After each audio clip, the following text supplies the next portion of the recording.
Hello एमर्स, एक बार पुनः हम लोग आ गए हैं अपने लेक्चर एंड टॉपिक को आगे बढ़ाने के लिए। तो जैसा कि आप सभी लोग जानते हैं, हम लोग पढ़ रहे हैं D and F block element.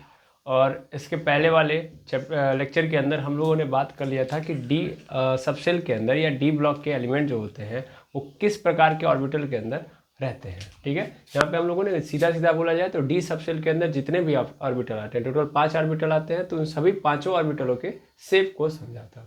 ठीक है, आज की क्लास में हम लोग प्रयास करेंगे कई सारी चीज़ों को कवर करने का। तो सबसे पहला जो हम कवर करने जा रहे हैं वो हम करने जा रहे हैं कि इलेक्ट्रॉनिक कॉन्फ़िगरेशन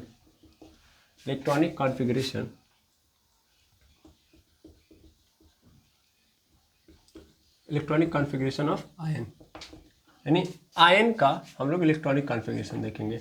तो सबसे पहला प्रश्न क्या होता है कि वो ये होता है कि आयन किसे कहते हैं। ठीक है, तो आयन किसे कहेंगे? मेनली कोई भी एटम है, इस एटम के ऊपर अगर क्या आ जाए, चार्ज आ जाए। चार्ज आने का मतलब क्या है, what is the means of that, कि मतलब एटम आप जानते हो, क्या जानते हो कि एटम के अंदर जितने प्रोटॉन होते हैं उतने इलेक्ट्रॉन होते हैं। ठीक है ना, a number of proton is equal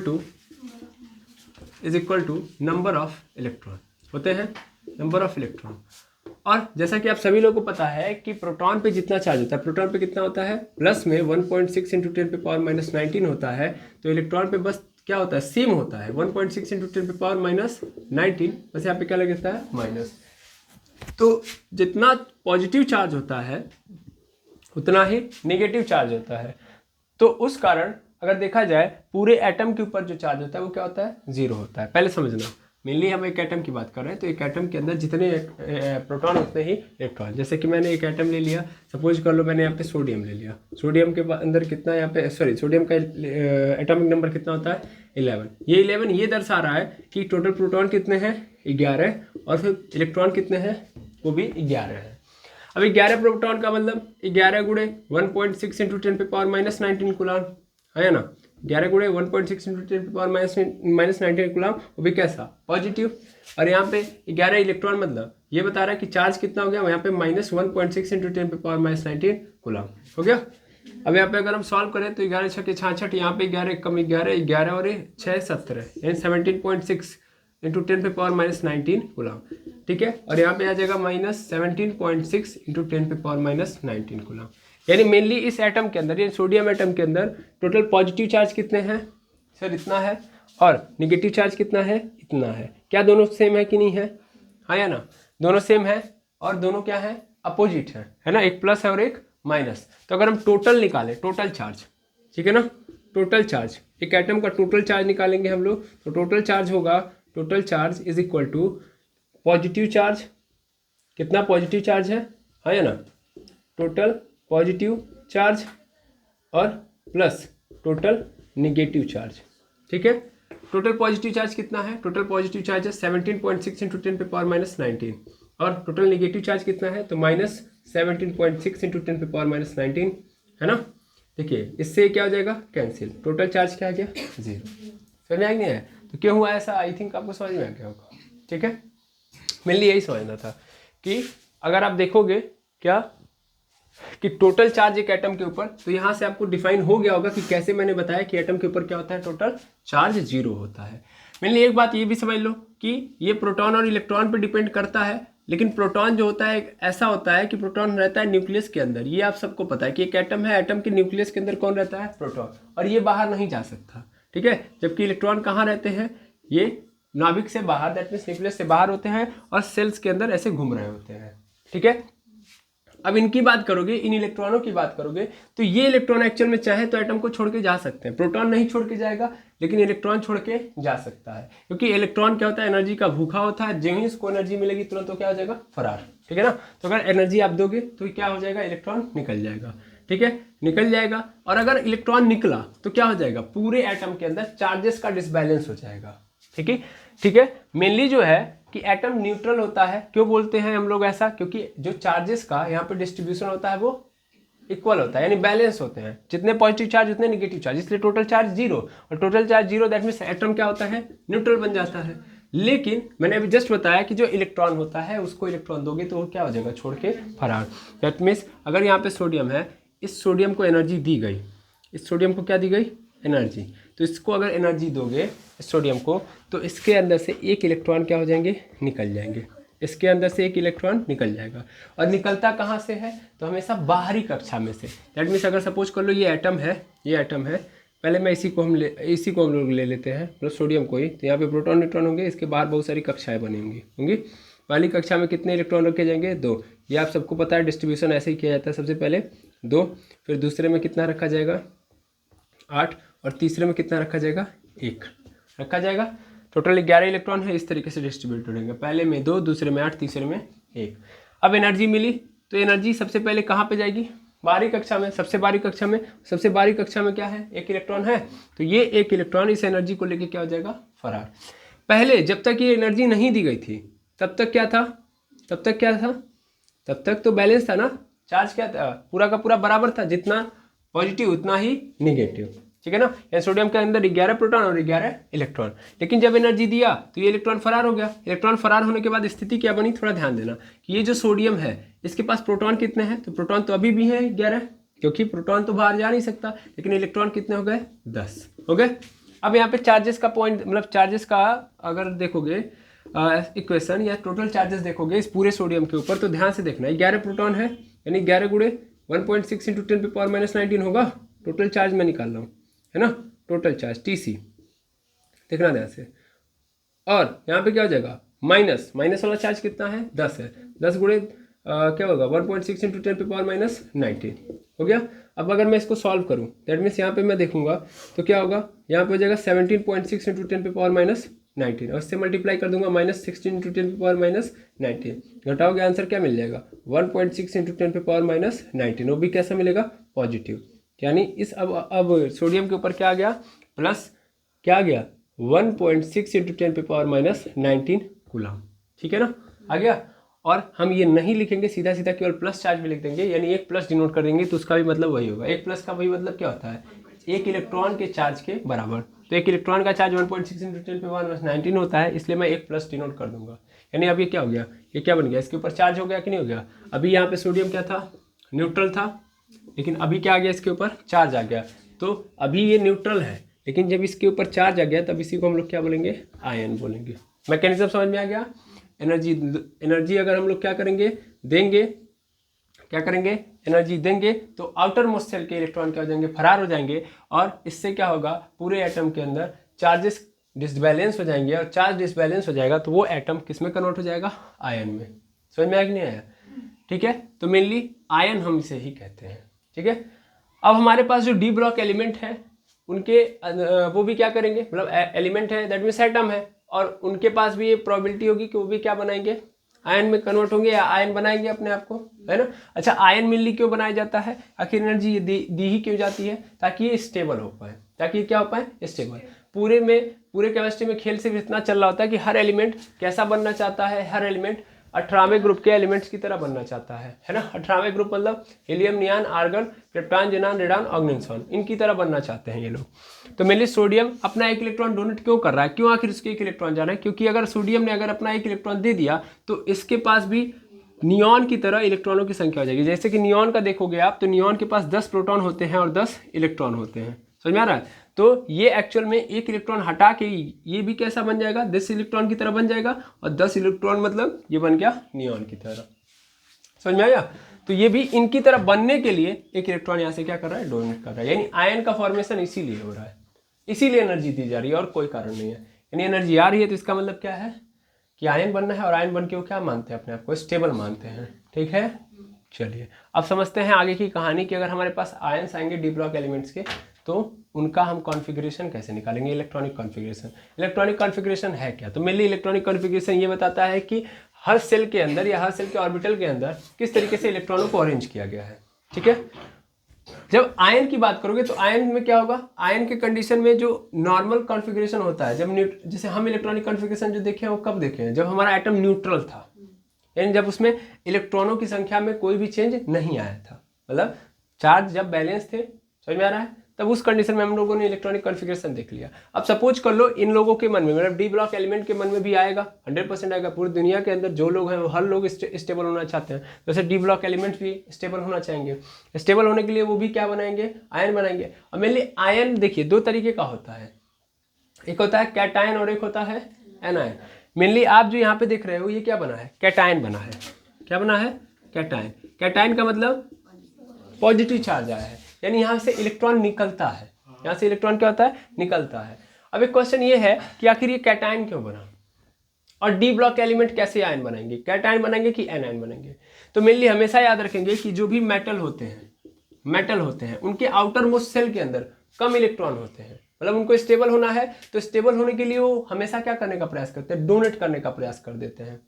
समझ पा रहे हैं? तो हमेशा वो क्या करेंगे, इलेक्ट्रॉन निकालेंगे, और ये निकालेंगे तो इसका मतलब उनके ऊपर कैसा चार्ज आएगा, प्लस चार्ज, क्योंकि नेगेटिव को कम कर रहे हैं ना, निगेटिव चार्ज को कम करेंगे तो पॉजिटिव चार्ज क्या हो जाएगा, बड़ा हो जाएगा। सीधी बात है कि नहीं है? तो मेटल हमेशा क्या करते हैं, कैटायन बनाते हैं। मेटल कौन सा आयन फॉर्म करते हैं, कैटायन फॉर्म करते हैं। ये बात याद रखेंगे। बहुत सारी चीज़ें यहाँ पे हो चुकी हैं।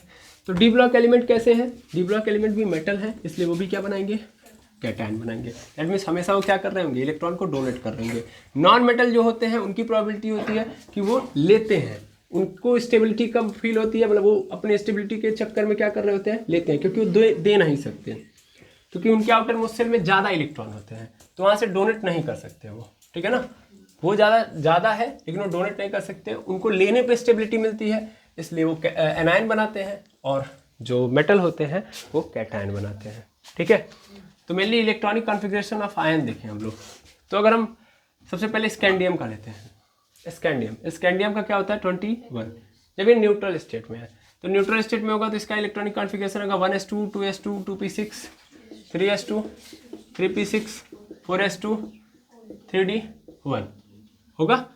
देखिए यहाँ से यहाँ तक 10, यहाँ से यहाँ तक 20, और ये क्या हो गया 21। अब इस स्कैंडियम ने क्या सोचा, इस स्कैंडियम ने सोचा है कि हमको किसकी तरह बनना है, हमको किसी की तरह बनना है। सीधा मतलब किसी की तरह बनना है, दैट मीन्स हमको आयन को क्या करना पड़ेगा, देना पड़ेगा। मतलब स्कैंडियम जो होता है वो कैसा चार्ज लगाता है, 2+ चार्ज बनाता है। कैसा बनाता है, 2+ चार्ज। अब किसी की तरह मतलब ये भी तो बनना चाहेगा किसकी तरह, सीधी बात है, इनर्ट गैसेस की तरह बनना चाहेगा। यहाँ पे वही मैं समझाना चाहता हूँ कि एक्चुअल में यहाँ पे डी ब्लॉक के अंदर आओगे तो ये रूल जो है थोड़ा सा डिसबैलेंस होता हुआ नजर आएगा। स्टेबिलिटी का जो रूल है कि हमको किसकी तरह बनना है, इनर्ट गैस की तरह, तो वो थोड़ा सा आपको क्या नजर आएगा, नहीं पूरा होता हुआ नजर आएगा। मतलब ऐसा आपको नजर आएगा कि ये इनर्ट गैस की तरह बनते हुए नहीं नजर आएंगे, और फिर भी अपने आप को क्या मान रहे होंगे, स्टेबल।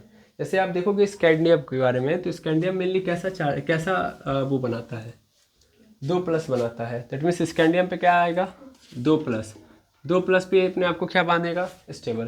तो एक मेरी बात समझिएगा कि अगर 2+ है इसका मतलब क्या हुआ होगा, 2 इलेक्ट्रॉन निकले होंगे। 2 इलेक्ट्रॉन निकलने का मतलब पहले 21 इलेक्ट्रॉन थे, 2 कम हो गया तो क्या आ गया, 19 इलेक्ट्रॉन हो गया।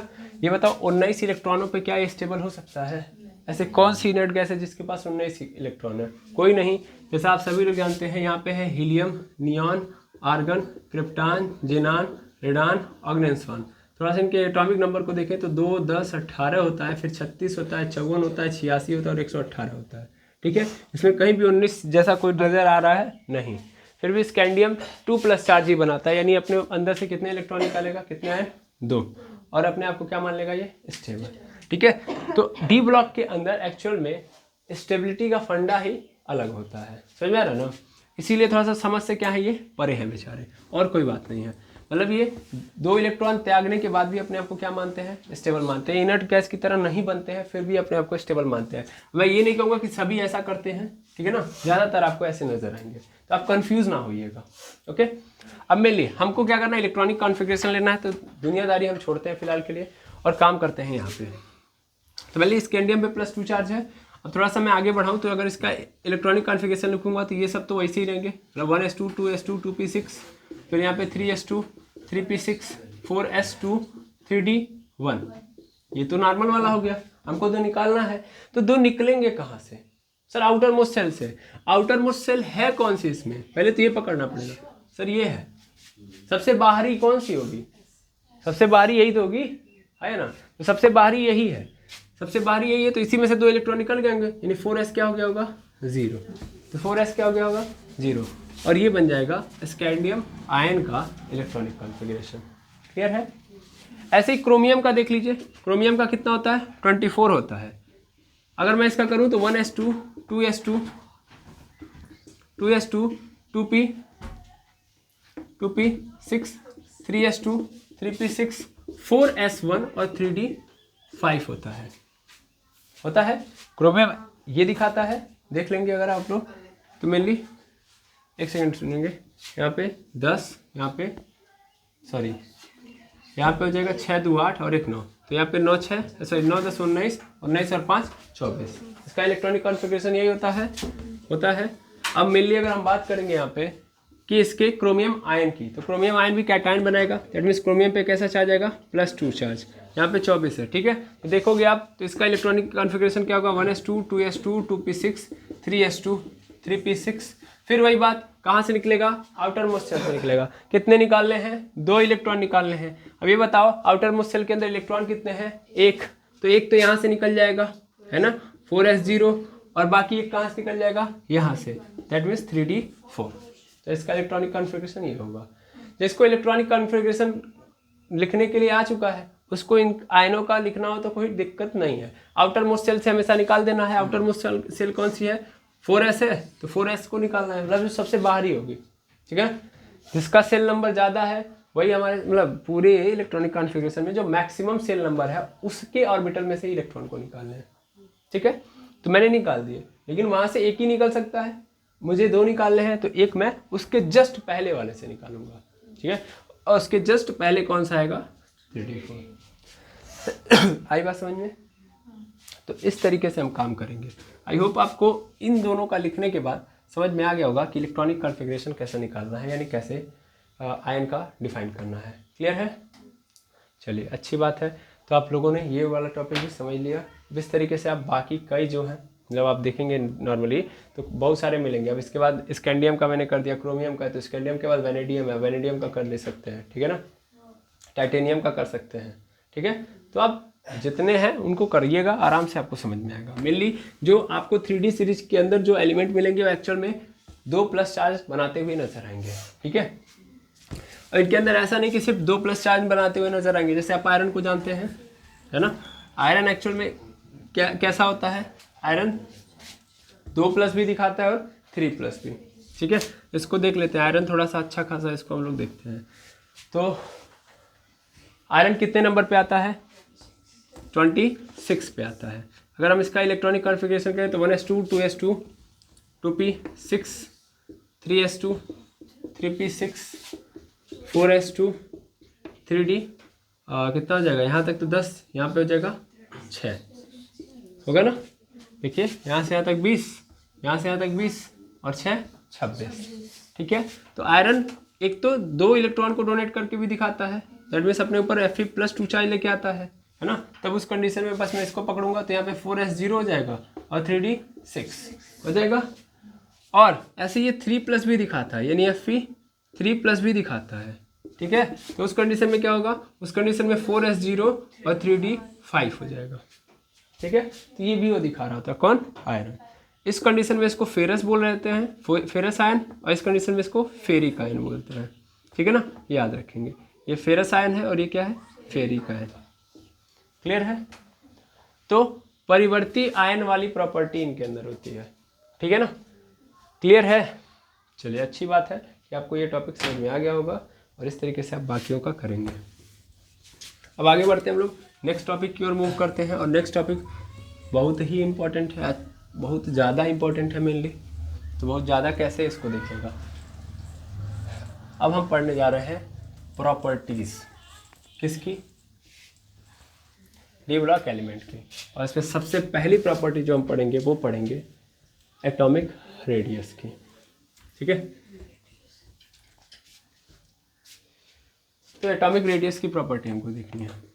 अब एटॉमिक रेडियस पहले क्या होता है ये हम समझे है ना। तो एटॉमिक रेडियस क्या होता है, इसको हम हिंदी में बोलते हैं परमाणु त्रिज्या। परमाणु त्रिज्या, परमाणु त्रिज्या ये क्या है, ये है distance between between outermost cell from nucleus. ठीक है, तो न्यूक्लियस से आउटर मोस्ट सेल के बीच की जो दूरी है उसी को हम लोग क्या बोलते हैं, एटॉमिक रेडियस बोलते हैं। मतलब जैसे कि मान लीजिए एक एटम है यहाँ पे, ये है उसका न्यूक्लियस और इसके बाहर बहुत सारी कक्षाएं बनी हुई हैं, है ना। तो जो सबसे बाहरी कक्षा है, सपोज कर लो ये सबसे बाहरी कक्षा है, तो इसको हम लोग क्या बोलेंगे, आउटर मोस्ट सेल। पहले इसको समझेंगे, आउटर मोस्ट सेल है, ठीक है, आउटर मोस्ट सेल। और देखिएगा ध्यान से, ये न्यूक्लियस है, तो इस न्यूक्लियस के सेंटर से एक सर्कल होता है, तो सर्कल का अपना क्या होता है, मतलब एक सर्कल पकड़ेंगे आप, ये सर्कल है, ये सर्कल का क्या सेंटर है, और इस सेंटर से इस इसके सर्कमफ्रेंस तक मैं जो दूरी देखूंगा, मतलब इस सर्कमफ्रेंस पे जो मैं किसी पॉइंट को पकड़ूंगा तो वो क्या होगा मेरा, इस सेंटर से उस पॉइंट के बीच की जो दूरी होगी वह क्या कहलाएगी, उसकी रेडियस कहलाएगी। एक एटम में भी तो सेम कहानी है, ये भी क्या है, हम मानते हैं क्या, एज्यूम करते हैं कि ये क्या है, एक सर्कल के फॉर्म में है, सर्कल के फॉर्म में है, तो इसके सेंटर से उस सर्कल के सर्कमफ्रेंस, मतलब कौन से सर्कल के सर्कमफ्रेंस को पकड़ेंगे, जो आउटर मोस्ट वाली सर्कल है उसके सर्कमफ्रेंस को पकड़ेंगे, उसकी परिधि को पकड़ेंगे और उसके किसी भी पॉइंट को पकड़ेंगे, तो उस पॉइंट से लेकर न्यूक्लियस के पॉइंट या न्यूक्लियस के सेंटर तक जो डिस्टेंस बढ़ेगी वही डिस्टेंस क्या कहलाएगी, एटॉमिक रेडियस कहलाएगी। सीधा सीधा मतलब है, कोई दिक्कत नहीं। तो ये आउटर मोस्ट सेल है, ठीक है। इसको हम लोग एक और नाम देते हैं, क्या नाम देते हैं, वैलेंस सेल। इसको क्या बोलते हैं, वैलेंस सेल। और एक्चुअल में वैलेंस सेल के अंदर जो इलेक्ट्रॉन होते हैं, तो इन इलेक्ट्रॉनों को हम लोग बोलते हैं वैलेंस इलेक्ट्रॉन। क्या बोलते हैं, वैलेंस इलेक्ट्रॉन। तो आउटर मोस्ट सेल के अंदर जो इलेक्ट्रॉन पाए जाते हैं उनको हम लोग वैलेंस इलेक्ट्रॉन के नाम से जानते हैं, ठीक है। यहाँ पे आउटर मोस्ट का मतलब हिंदी में बोल देंगे इसको बाह्यतम कोश, ठीक है, आइए समझे। वैलेंस सेल का मतलब संयोजी कोश, ठीक है। और वैलेंस इलेक्ट्रॉन का मतलब क्या होगा, तो वैलेंस संयोजी इलेक्ट्रॉन, ठीक है, संयोजी इलेक्ट्रॉन, ठीक, ये बात याद रखेंगे। अब मेनली ये जो एटॉमिक रेडियस होता है, इस एटॉमिक रेडियस की कहानी बड़ी अलग होती है। अलग कैसे अलग होती है, मेनली समझना ध्यान से। एक बताओ कि आउटर मोस्ट सेल है, वो आउटर मोस्ट सेल किसके बिहाफ पे चल रहा है, आउटर मोस्ट सेल बना किसके लिए, सीधी सीधी बात, आउटर मोस्ट सेल किसके लिए बना, इलेक्ट्रॉन के लिए, इलेक्ट्रॉन इसमें रहे, ठीक है।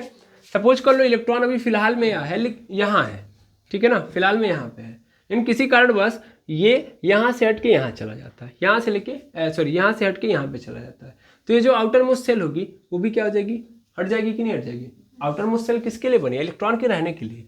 तो जहाँ इलेक्ट्रॉन रहेगा वहीं हमारा क्या होगा, सेल बनेगा। अभी आउटर मोस्ट सेल पहले पकड़ना है, ध्यान समझना, मैं इसको पकड़ूंगा, मैं भी भूल जा रहा हूँ कि अंदर कोई है, तो मैं भी आउटर मोस्ट सेल को सेल बोलूंगा। तो मैंने बोला कि इलेक्ट्रॉन जो है वो कहाँ पे रह रहा है, सेल में रह रहा है। अब भाई अगर मान लो इलेक्ट्रॉन को यहाँ पे नहीं रहने का मन कर रहा है, तो ये दूसरी जगह जाएंगे, तो ये अपने साथ सेल को लेके जाएंगे कि नहीं जाएंगे, सेल अपने साथ लेते जाएंगे कि नहीं लेते जाएंगे, ठीक है। ऐसे ही अगर इनका मन कर रहा है और अंदर रहने का, तो इस कंडीशन में सेल को यहाँ पे कर लेंगे कि नहीं कर लेंगे, है ना। यानी इलेक्ट्रॉन अपने अगर पोजीशन को चेंज कर रहे हैं तो सेल की भी पोजीशन क्या हो जा रही है, चेंज। और अगर मान लो सेल की पोजीशन चेंज हो रही है तो इसका मतलब रेडियस भी तो चेंज हो जाएगा, है ना। ये मैं कहना चाह रहा हूँ यार, जो एटॉम का रेडियस है वो एक्चुअल में इलेक्ट्रॉन पर डिपेंड कर रहा है। इलेक्ट्रॉन जहाँ पे रहेंगे वहाँ पे सेल रहेगी।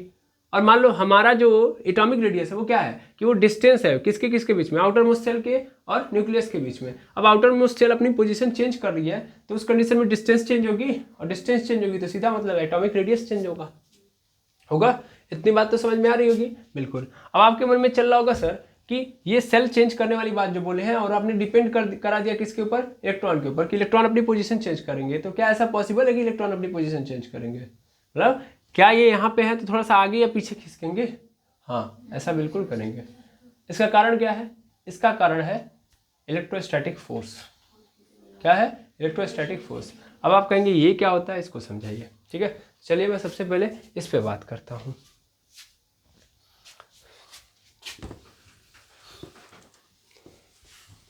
अब मैं इस पे बात करूंगा।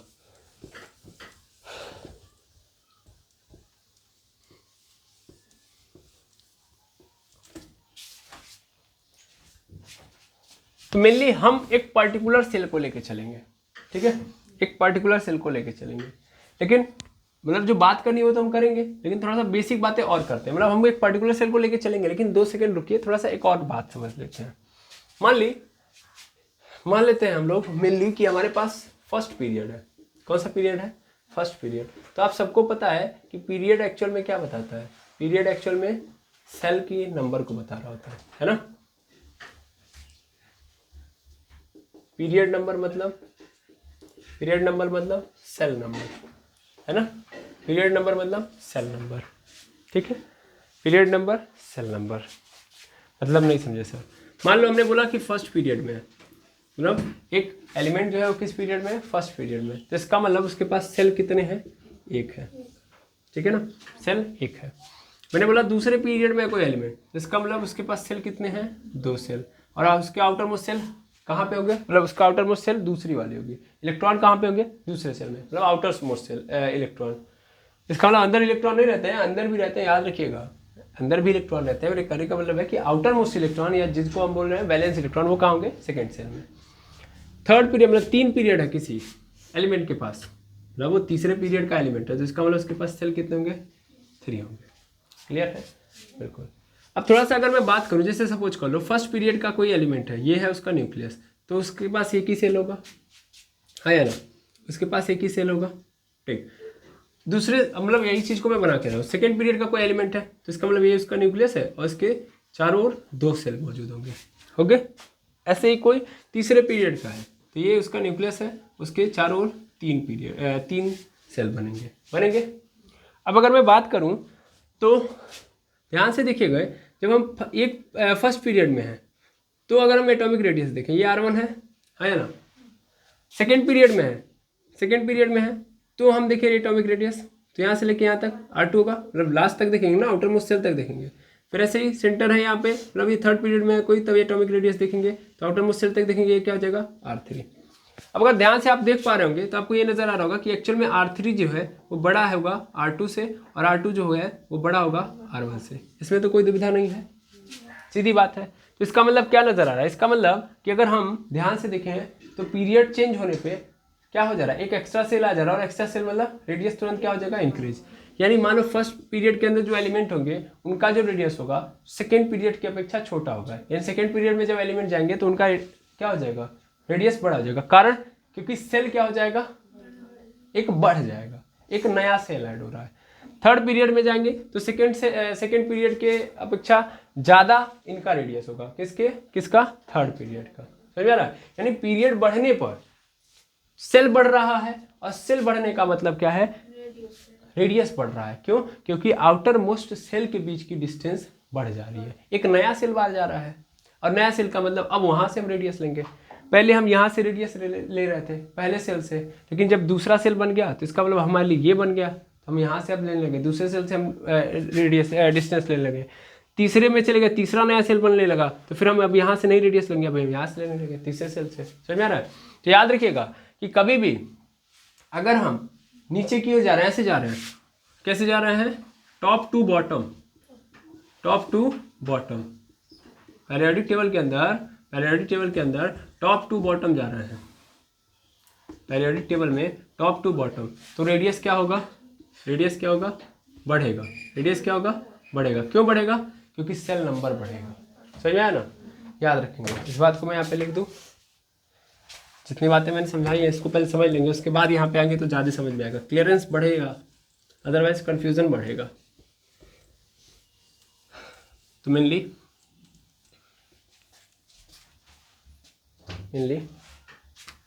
पीरियोडिक टेबल में टॉप से बॉटम तक जाने पर, टॉप से बॉटम की ओर जाने पर एटॉमिक रेडियस बढ़ता है, क्योंकि सेल नंबर बढ़ रहा है। ठीक है, सेल नंबर बढ़ रहा है। यहाँ से याद रखेंगे कि radius is directly proportional to shell number. जितना ज़्यादा सेल नंबर उतना ज़्यादा रेडियस। क्लियर है? क्लियर है? ठीक है, ऐसे टॉप से बॉटम की ओर जाओ, टॉप से बॉटम, तो रेडियस बढ़ेगा। क्लियर है? हर बार नई सेल ऐड हो रही है। लेकिन अब हम कहानी में ये देखेंगे कि अगर हम सेल के अंदर चेंज नहीं करें, अभी तो हम टॉप से बॉटम गए तो ठीक है, समझ में आ गया, लेकिन हम अभी सेल नहीं चेंज कर रहे हैं। टॉप से बॉटम जाएंगे तो सेल चेंज होगा, मत समझ में आ रहा है, लेकिन हम सेल नहीं चेंज करना चाह रहे हैं। तो इसका मतलब क्या, हम जा रहे हैं लेफ्ट से राइट की ओर। तो लेफ्ट से राइट की ओर जाओगे तो सेल नहीं बढ़ता है, चलिए सेल नंबर कांस्टेंट रहता है, सेल नंबर कांस्टेंट रहता है, सेल नंबर कांस्टेंट रहता है, ठीक है। लेफ्ट से राइट जाने पे सेल नंबर क्या रहेगा, कांस्टेंट रहेगा। अब इस कंडीशन में क्या होगा ये देखते हैं। ये तो समझ लिया, टॉप से बॉटम का केस समझ लिया। अब लेफ्ट से राइट जाने पे सेल नंबर कांस्टेंट रहता है, तब क्या स्थिति बनती है, ठीक है। मैंने पहले ही बता दिया कि देखो यार, ये जो सेल है वो चेंज होगा, पोजीशन चेंज करेगा, रेडियस चेंज होगा क्योंकि डिस्टेंस चेंज होगी। अब समझते हैं कहानी को। अब यहाँ से इंपॉर्टेंट है, इसको बड़ा अच्छे से समझिएगा। तो मेनली सपोज कर लीजिए, सपोज अपोज कुछ मत करिए, सब जानते हैं आप लोग। यहाँ पे क्या है, इलेक्ट्रॉन है, क्या है, इलेक्ट्रॉन है। और इन इलेक्ट्रॉन पे कैसे चार्ज है, माइनस चार्ज है, ठीक है। ये इलेक्ट्रॉन इन इलेक्ट्रॉन पे कैसे चार्ज है, माइनस चार्ज है। और ये हमारा न्यूक्लियस, न्यूक्लियस के अंदर सब क्या भरे पड़े हैं, पॉजिटिव चार्जेस। तो ये क्या कर रहे होंगे, ये जितने भी पॉजिटिव चार्जेस हैं इन इलेक्ट्रॉनों को अपनी ओर खींच रहे होंगे, क्योंकि इलेक्ट्रॉन क्या है, इलेक्ट्रॉन क्या है, निगेटिवली चार्ज है, और प्रोटॉन क्या है, पॉजिटिवली चार्ज है। तो इसका मतलब ये लोग अपनी ओर खींच रहे होंगे, यानी इन इलेक्ट्रॉनों को ये न्यूक्लियस अपनी ओर खींच रहा होगा। और अगर ऐसा होगा, यानी अगर इन इलेक्ट्रॉनों को ये खींचेगा इधर, तो इलेक्ट्रॉन श्रिंक होकर इधर भागेंगे, भागेंगे बिल्कुल। तो इसका मतलब जहाँ पे हैं वहाँ से ये पीछे आएंगे कि नहीं आएंगे, पीछे आएंगे। तो जो इनकी सेल है वो सिकुड़ेगी, तो रेडियस क्या होने लगेगा, कम होने लगेगा कि नहीं होने लगेगा, बिल्कुल। अब ये क्यों ऐसा कर रहे हैं, ड्यू टू इलेक्ट्रोस्टैटिक फोर्स। आप सबको पता है कि यहाँ पे क्या जनरेट होगा, इलेक्ट्रोस्टैटिक फोर्स। दो चार्जेस के बीच में क्या उत्पन्न होता है, इलेक्ट्रोस्टैटिक फोर्स। तो मैं लिख दे रहा हूँ इलेक्ट्रोस्टैटिक फोर्स के कारण ऐसा हो रहा है कि ये इधर आ रहे हैं। अदरवाइज आपको कारण नहीं पता रहेगा तो दिक्कत होगी। इलेक्ट्रोस्टैटिक फोर्स किनके किनके बीच में लगता है, दो चार्जेस के बीच में, कोई भी दो चार्ज है उनके बीच में लगेगा। जैसे ग्रेविटेशनल फोर्स दो मासेस के बीच में लगता है, वैसे इलेक्ट्रोस्टैटिक फोर्स दो चार्जेस के बीच में लगता है। अब इलेक्ट्रोस्टैटिक फोर्स होता है कितना है, तो वो होता है K Q1 Q2/r², ठीक है। अब यहाँ पे अगर मैं बात करूँ तो यहाँ पे हमारे वहाँ कैसा है, Q1 Q2 हटाओ, एक क्या है इलेक्ट्रॉन और दूसरा क्या है प्रोटॉन, है ना। तो इलेक्ट्रॉन एक हो जाएगा और एक प्रोटॉन, r²। r मतलब जो डिस्टेंस है, सपोज कर लो r डिस्टेंस पे है तो r², ठीक है, कोई दिक्कत बिल्कुल नहीं। अब समझना, जब इलेक्ट्रॉन और प्रोटॉन आएंगे तो इलेक्ट्रॉन पे माइनस चार्ज, प्रोटॉन पे प्लस चार्ज, तो हमेशा क्या होगा, अट्रैक्शन होगा। अट्रैक्शन मतलब पास आएंगे, है ना। यानी इलेक्ट्रोस्टैटिक फोर्स दो चार्जेस के बीच में लग रहा है, तो हमारे पास दो चार्ज पहले नजर आए, क्या, इलेक्ट्रॉन और प्रोटॉन, तो इनके बीच में लगेगा और कैसा लगेगा, अट्रैक्शन फोर्स। इसके कारण क्या होगा, इसके कारण कारण रेडियस क्या होने लगेगा, रेडियस कम होने लगेगा, होगा कि नहीं होगा, रेडियस कम होगा, होगा। क्यों होगा कम, क्योंकि सेल जो है वो खिसक रहा है, सेल जो है न्यूक्लियस की ओर खिसक रहा है, जिससे डिस्टेंस क्या हो रही है, कम, ठीक।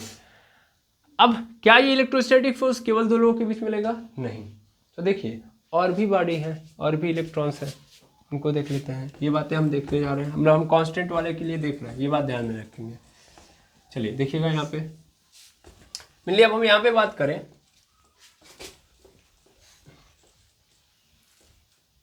तो देखिएगा, ये तो समझ में आ गया कि ठीक है ये इनको अपनी ओर खींच रहा है, लेकिन जब ये इधर की ओर जा रहे होंगे तो इस सेल के अंदर भी तो इलेक्ट्रॉन होंगे, होंगे कि नहीं होंगे, ये भी इलेक्ट्रॉन होंगे। और इन इलेक्ट्रॉन पे भी कैसा चार्ज है, माइनस चार्ज है, ठीक है। अच्छा ये भी चार्ज है, मतलब ये भी चार्ज है, ये भी चार्ज है, ठीक है। अब ये जब इधर की ओर जा रहे होंगे तो रास्ते में कौन मिलेगा, माइनस चार्ज। तो माइनस चार्ज और ये भी माइनस चार्ज, तो इनके बीच में भी तो फोर्स लगेगा। इलेक्ट्रोस्टैटिक फोर्स ने बोला हुआ है कि दो चार्ज कहीं भी दिखेंगे उनके बीच में मैं लगने लगूंगा, है ना। तो भाई यहाँ भी तो है, इसको भी तो देखो, ये माइनस है ये माइनस, तो इनके बीच में भी लगेगा, यानी यहाँ इलेक्ट्रोस्टैटिक फोर्स फिर लगने लगेगा, है ना। यहाँ पे मैं लिखूँ फिर इलेक्ट्रोस्टैटिक फोर्स लगेगा। यहाँ पे किसके किसके बीच में लगा, इलेक्ट्रॉन प्रोटॉन के बीच में। यहाँ पे भी इलेक्ट्रोस्टैटिक फोर्स लगेगा, लेकिन किसके बीच में, इलेक्ट्रॉन और इलेक्ट्रॉन के बीच में। और इलेक्ट्रॉन के बीच में अगर लगेगा, ध्यान देना, तो इसका मतलब यहाँ पे क्या हो जाएगा, E × E अपॉन पूरे के नीचे r², होगा कि नहीं होगा। और इसका नेचर कैसा होगा, दो चार्जेस जब सेम हो मतलब सेम नेचर के हो तो वो क्या करते हैं, रिपेल करते हैं, यानी यहाँ पे क्या होगा, रिपल्सन, यानी ये वाले इलेक्ट्रॉन इनको कहाँ भागाएंगे, दूर, और ये खुद भाग जाएंगे, इनको देखेंगे तो खुद भागेंगे, समझ में आ रहा है। तो ये रिपल्सन क्रिएट करेंगे। रिपल्सन क्रिएट करने का मतलब इलेक्ट्रॉन आगे की ओर खिसक रहा है, इधर की ओर, है ना, यानी ये इलेक्ट्रॉन इनको इधर की ओर खिसका रहे हैं। खिसकाने से क्या इधर की ओर शिफ्ट होंगे कि नहीं होंगे, है ना, यानी ध्यान देंगे। तो इस डायरेक्शन में कौन सा फोर्स लग रहा है, FEE लग रहा है, और यहाँ पे अंदर की ओर कौन सा लग रहा है, तो FEP लग रहा है कि नहीं लग रहा है, ठीक है, FEP लग रहा है, ध्यान देना, बाहर की ओर FEP जो इसको कहाँ की ओर खींचका रहा है, बाहर की ओर, और अंदर की ओर FEP, क्लियर है। इससे क्या होगा, इसके कारण क्या होगा, इसके कारण रेडियस क्या होगा, बढ़ेगा, है ना, बढ़ेगा। क्या इसमें कोई दुविधा नहीं है, बड़ा आसान है। अब कहानी को थोड़ा और आगे बढ़ाया जाए, हाँ और आगे बढ़ाया जाए, तो मेनली होता ही यही है, ये न्यूक्लियस इसको खींच रहा होता है तो ये पास आता है, लेकिन ये लोग इसको दूर भगाते हैं, ठीक है। और इस कहानी में एक ट्विस्ट आता है कि इसको भी हम लोगों ने एक टेक्निकल टर्म दे दिया, ठीक है ना, इसको हम लोग बोलते हैं जेड इफेक्टिव। क्या बोलते हैं, जेड इफेक्टिव, ठीक है ना, या हिंदी में बोलते हैं इसको, सर इंग्लिश में स्क्रीनिंग इफेक्ट, यानी इस घटना को, ये जो आपने अभी जस्ट देखा एटम के अंदर जाके, इसको हम लोग स्क्रीनिंग इफेक्ट के नाम से जानते हैं, ठीक है। स्क्रीनिंग इफेक्ट का मतलब क्या होगा, स्क्रीनिंग इफेक्ट, या इसी को नॉर्मली भाषा में मतलब शिल्डिंग इफेक्ट भी बोलते हैं, ठीक है। स्क्रीनिंग इफेक्ट के साथ साथ शिल्डिंग इफेक्ट भी लिख लीजिए, शिल्डिंग इफेक्ट, ठीक है। और इसको हम लोग किससे रिप्रेजेंट करते हैं, जेड इफेक्टिव से, ठीक है, ठीक, समझ रहा हूँ मैं। स्क्रीनिंग इफेक्ट और शिल्डिंग इफेक्ट में आपको कंफ्यूजन ये है कि शिल्डिंग इफेक्ट है ये, है ना, क्या आप क्या कहना चाह रही हैं,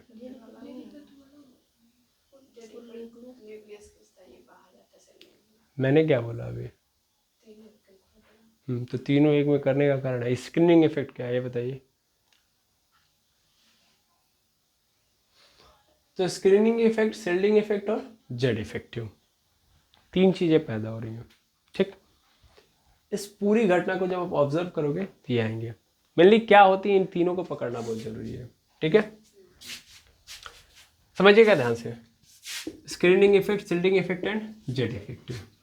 अगर हम बात करेंगे यहाँ पे इस पूरे प्रोग्रामिंग में, तो हमको ये नजर आ रहा है कि ये न्यूक्लियस इसको अपनी ओर खींच रहा है ना, बल लगाया होगा इसने, खींच रहा होगा लगभग 20, 25, 30 न्यूटन के अनुसार, है ना, 30 न्यूटन के बल से खींच रहा है। तो ये जो इफेक्ट कहलाएगा स्क्रीनिंग इफेक्ट कहलाएगा, ठीक है, ये क्या कहलाएगा, स्क्रीनिंग इफेक्ट। अब उसके बाद क्या हुआ कि ये जो इलेक्ट्रॉन है वो देख रहा है कि अगर हम इसको छोड़ दें, मतलब इन सभी को हटा दो फिलहाल में, तो ये इसको अपनी ओर खींच लेगा, दैट मीन श्रिंक कर लेगा अपनी ओर। श्रिंक करने का मतलब इलेक्ट्रॉन इसकी ओर चले जाएंगे, और इसकी ओर चले जाएंगे तो फिर पूरा एटम क्या हो जाएगा, डिस्ट्रॉय हो जाएगा, कि अगर इलेक्ट्रॉन इसकी ओर चले गए तो गड़बड़ा जाएगा। समझ यार, अब इस चीज इस तरीके से समझिए, ये इलेक्ट्रॉन है, इनको ये खींच रहा है, तो खींचने वाला काम स्क्रीनिंग इफेक्ट में डाल दिया मैंने, ठीक। दूसरी बात, अब क्या हुआ कि ये जो इलेक्ट्रॉन है ये जब इधर जा रहे हैं तो जानते हैं कि अगर ये इसके अंदर चले गए तो डिस्ट्रॉय हो जाएगा, तो इस इलेक्ट्रॉन को इसके अंदर गिरने से बचाने के लिए देखिए ये लोगों ने फोर्स लगाया, हाँ या ना, तो इसको हम लोग क्या बोलेंगे, शिल्डिंग इफेक्ट, बचाने वाला इफेक्ट है ये क्या होगा, शिल्डिंग इफेक्ट होगा। मेनली ये क्या कर रहे हैं, बचा रहे हैं इनको, ठीक। और इस कंडीशन से हुआ क्या कि ये 30 न्यूटन का फोर्स लगा रहा था, ये 30 न्यूटन का फोर्स इनके ऊपर लगा रहा था, ठीक।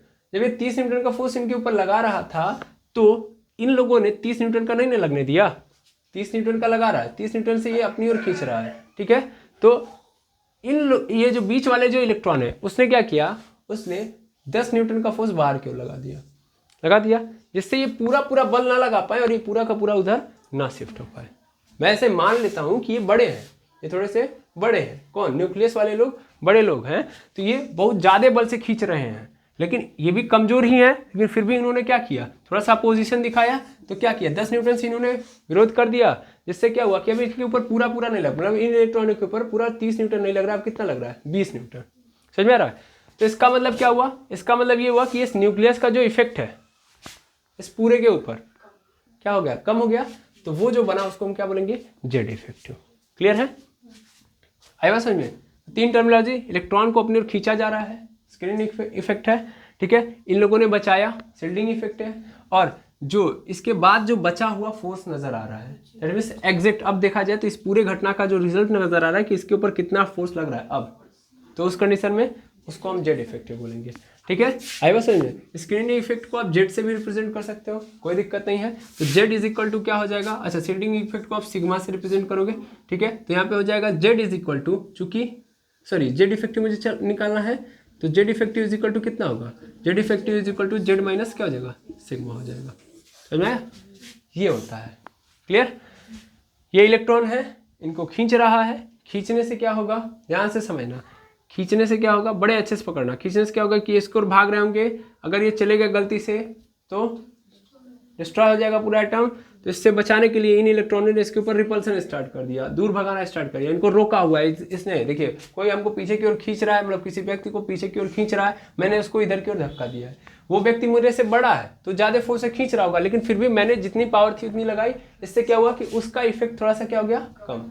तो जो अब इफेक्ट बचा उसका वही जेड इफेक्टिव है। यानी न्यूक्लियस का जो क्या है रियल में इफेक्ट है, उस इफेक्ट को हम लोग जेड इफेक्टिव के नाम से जानते हैं, कि ये रिपेल कर रहे हैं तो जितना फोर्स इन्होंने कम कर दिया, उसके बाद जो ये 20 न्यूटन वाला फोर्स आया है, जो एक्चुअल में कितना लगा, ये लगा कितना रहा है 30 न्यूटन, लेकिन लग कितना रहा है 20 न्यूटन, तो रियलिटी कितना है 20 न्यूटन है, यही 20 न्यूटन ही जेड इफेक्टिव है। समझ में आया?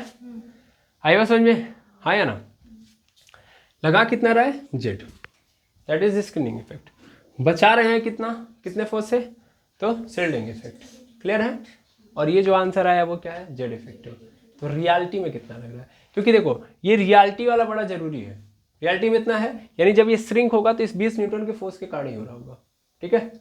अब एक बात समझो, एक बात ये समझो कि मान लो अगर जेड इफेक्टिव क्या है, बड़ा हो रहा है, जेड इफेक्टिव बढ़ रहा है, जेड इफेक्टिव क्या हो रहा है, बढ़ रहा है। तो अगर जेड इफेक्टिव बढ़ रहा है इसका मतलब क्या है, इसकी पावर बढ़ रही है, पावर बढ़ेगी तो ये श्रिंक होना स्टार्ट हो जाएंगे कि नहीं हो जाएंगे, यानी इस न्यूक्लियस की पावर उसके ऊपर, उस एटम के आउटर मोस्ट सेल के ऊपर बढ़ रही है, यानी इलेक्ट्रॉन को बहुत तेजी से मतलब ताकतवर हो गए, ये ज़्यादा ताकतवर हो गए, इसका मतलब ये आसानी से खींच रहे होंगे, इसका मतलब जेड इफेक्टिव बढ़ रहा है, इसका मतलब ये किधर की ओर भाग रहे हैं, अंदर की ओर। ध्यान देंगे जेड इफेक्टिव बढ़ने का मतलब इलेक्ट्रॉन किधर की ओर सिंक हो रहे होंगे, न्यूक्लियस की ओर, इससे रेडियस क्या हो रहा होगा, छोटा हो रहा होगा। तो जेड इफेक्टिव जब भी बढ़ेगा तो 100% रेडियस क्या होगा, छोटा होगा। अब हमको इस पे खेल नहीं खेलना, अट्रैक्शन रिपल्सन छोड़ो, अब इस पे खेल खेलो कि जेड इफेक्टिव बढ़ेगा तो रिपल्सन सॉरी रेडियस क्या होगा, कम होगा।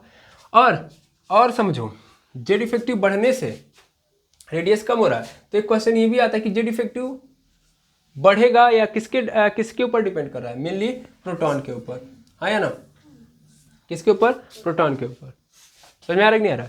भाई जितना ज्यादा प्रोटॉन रहेगा उतना ज्यादा जेड इफेक्टिव बढ़ेगा, प्रोटॉन ही तो है भाई जो खींच रहा है, तो अगर प्रोटॉन की संख्या बढ़ रही है तो इसका मतलब जेड इफेक्टिव भी बढ़ रहा है। समझ में आया, हाँ या ना? क्लियर है कि नहीं, इसमें तो कोई दुविधा नहीं है। आई होप यहाँ तक समझ में आ गया होगा, ठीक। तो याद रखेंगे कि जेड इफेक्टिव बढ़ेगा तो रेडियस घटेगा, यहाँ पे जेड इफेक्टिव यदि घटेगा तो रेडियस बढ़ेगा, इस बात को नोट करिए। इसके आगे हम लोग अब आगे की ओर देखेंगे, तब तक आप इतना नोट करिए। चलिए अब आगे देखेंगे हम लोग, जो हमने पढ़ा है उस चीज़ को अब अप्लाई करते हैं, कहाँ पे, डी ब्लॉक एलिमेंट्स में, ठीक है। अब मेरे डी ब्लॉक एलिमेंट्स में अगर हम सबसे पहला देखें तो 3D सीरीज होता है, 3D सीरीज के अंदर आता है स्कैंडियम सबसे पहले, ठीक है, फिर टाइटेनियम, वेनेडियम, क्रोमियम, फिर आता है मैग्नीज, फिर आयरन, और फिर आता है cobalt, nickel, copper and zinc, ये आता है। अगर इसका एटॉमिक नंबर लिख दें हम लोग तो 21, 22, 23, 24, 25, 26, 27, 28, 29, 30 होगा। अब ध्यान से समझिएगा क्योंकि बहुत ज़रूरी है, अदरवाइज कन्फ्यूज़न बहुत तगड़ा आएगा। ध्यान से समझिएगा, अगर हम इसके ऑब्जर्वेशन को देखें, इनके एटॉमिक रेडियस को, तो एक्चुअल में यहाँ पे वैरी कर रहा होता है। क्या करेगा, वैरी। देखो कांस्टेंट है क्या, सेल नंबर क्या है, कांस्टेंट। अब समझना ध्यान से होगा क्या, मेनली साइंस मतलब स्कैंडियम से लेके मैग्नीज तक आप देखोगे, क्या देखोगे कि जो रेडियस है वो रेडियस जो है वो डिक्रीज हो रहा है, रेडियस क्या है, डिक्रीज हो रहा है, रेडियस डिक्रीज हो रहा है, ठीक है। FeCONI तक रेडियस कांस्टेंट है, यानी इन तीनों का रेडियस क्या है, कांस्टेंट है, रेडियस क्या है, कांस्टेंट। और कॉपर और जिंक का देखोगे फिर रेडियस इंक्रीज हो जाएगा, यानी कॉपर से जिंक तक जाओगे तो रेडियस क्या होगा, इंक्रीज होगा। अब कारण कितने लोग बता सकते हैं, क्या कारण पता है, क्या हो रहा होता है? चलो हम अपने अनुसार बताते हैं, ठीक है, समझिएगा ध्यान से। मेनली रेडियस डिक्रीज हो रहा है, तो रेडियस डिक्रीज होने का मतलब सीधी बात है जेड इफेक्टिव बढ़ रहा है, ठीक है। मैं सीधा बता रहा हूँ, पहले समझो। हो क्या रहा है कि ये जो एटम है यहाँ से लेके यहाँ तक देखोगे तो हो क्या रहा है कि अगर हम आगे जाते हैं, जब रो में चलते हैं ऐसे इधर की ओर, ठीक है, लेफ्ट से राइट की ओर, तो होता क्या है कि प्रोटॉन बढ़ता है और साथ साथ इलेक्ट्रॉन बढ़ता है, एंड जैसा प्रोटॉन वैसा इलेक्ट्रॉन, मतलब जितना प्रोटॉन बढ़ेगा उतना इलेक्ट्रॉन भी बढ़ेगा। ऐसे तो टॉप एंड बॉटम में भी होता है, लेकिन उसमें एक नई सेल बन जाती है, इसमें नई सेल नहीं बनेगी, ठीक है ना। एक ही सेल के अंदर प्रोटॉन और इलेक्ट्रॉन बढ़ रहे होंगे, ठीक है, थोड़ा समझिएगा, ज़्यादा दिक्कत नहीं होगी। तो प्रोटॉन बढ़ रहा है और इलेक्ट्रॉन भी बढ़ रहा है, ठीक। तो अब सर इसमें तो दिक्कत नहीं होनी चाहिए, प्रोटॉन भी बढ़ रहा है, इलेक्ट्रॉन भी बढ़ रहा है, लेकिन होता क्या है यहाँ पे कि प्रोटॉन ज़्यादा तगड़ा हो रहा होता है इलेक्ट्रॉन की अपेक्षा। अब मैं ये बात बोल के चाहूँ तो दरकिनार कर दूँ इस पूरे स्टेटमेंट को, कहानी यहीं पे ख़त्म कर दूँ, आगे बढ़ जाऊँगा, लेकिन ऐसा बिल्कुल नहीं करेंगे हम लोग। देखिए हो क्या रहा है, इसको देखिएगा, स्कैंडियम है, स्कैंडियम का आउटर मोस्ट सेल पकड़ेंगे तो 5 होते हैं इसके अंदर, है ना।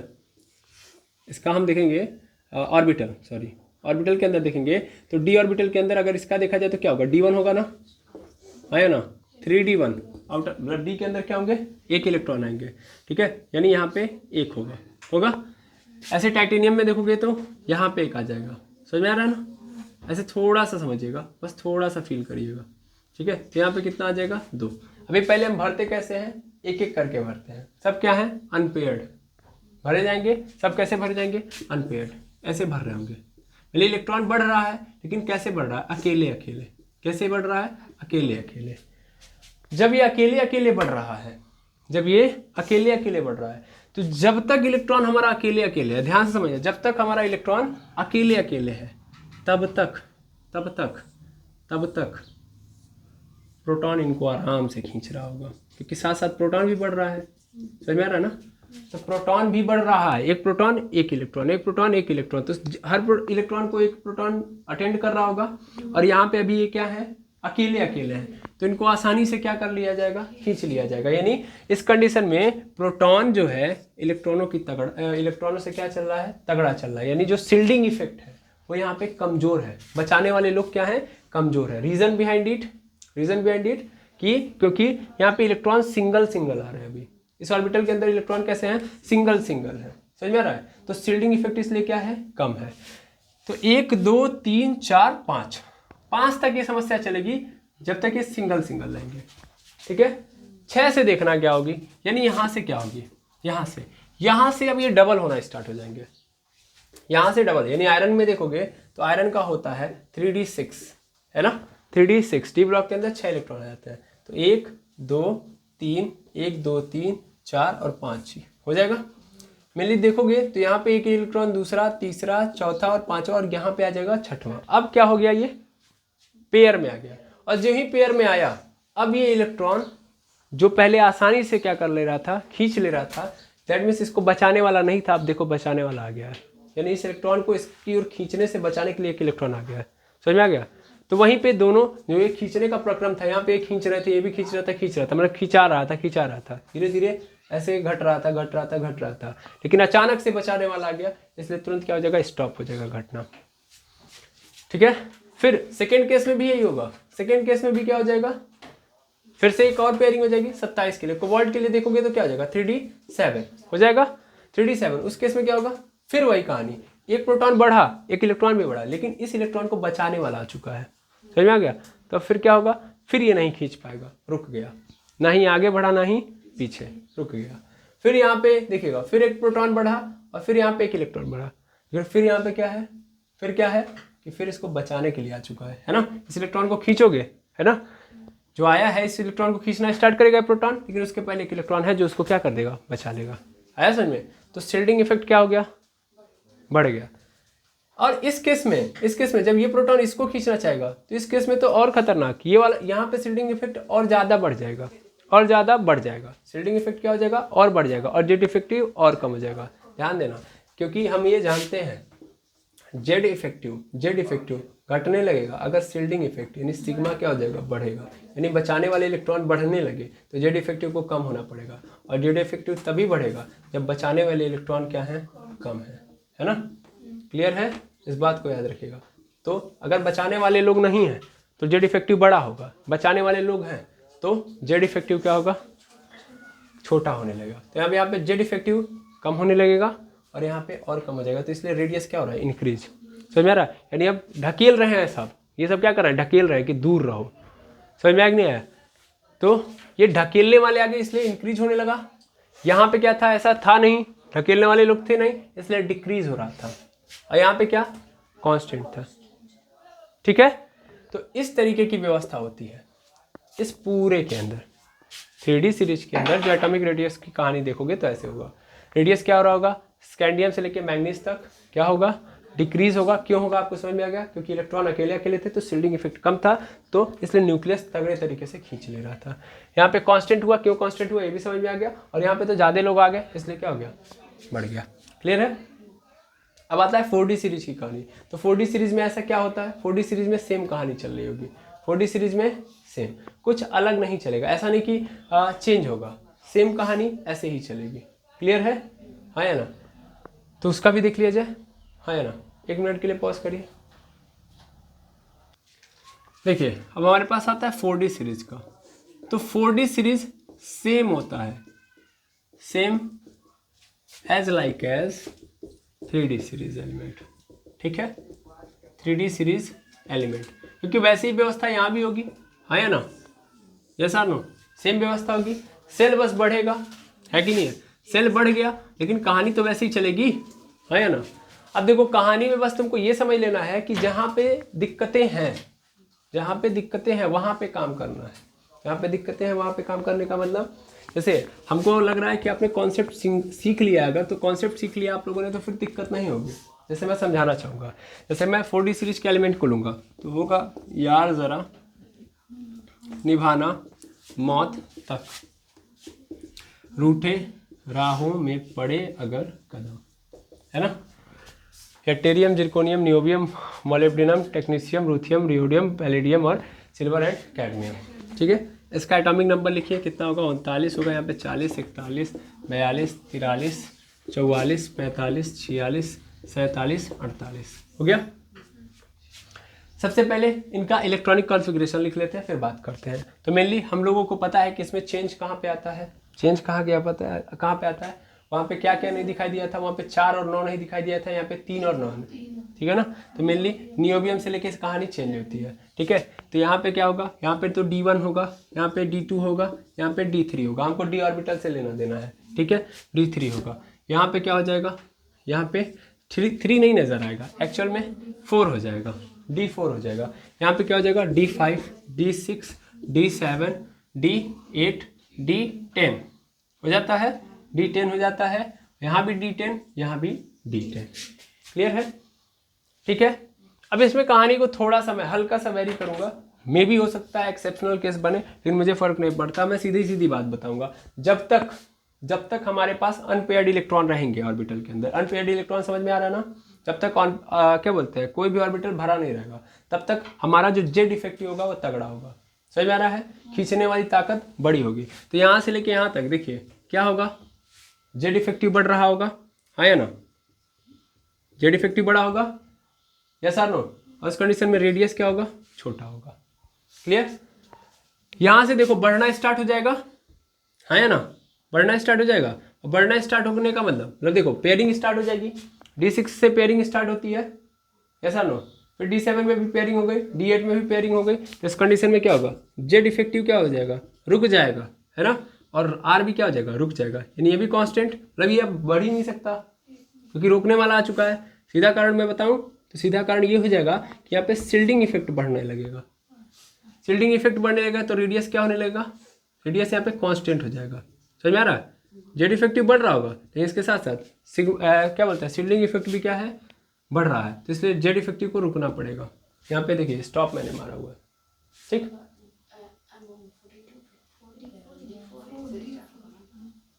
क्या हुआ?